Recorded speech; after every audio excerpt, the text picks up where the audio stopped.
have fun. I want to take it back. Your first album, Souljaboy.com.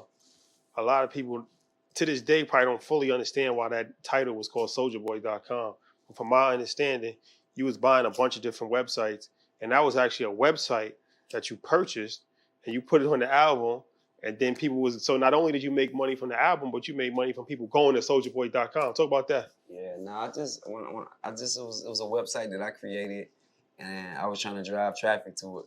So like when we sat down to create the album title, Interscope and all us, we in this big meeting round table with all these suits. What do you want to call your album? I'm like, Souljaboy.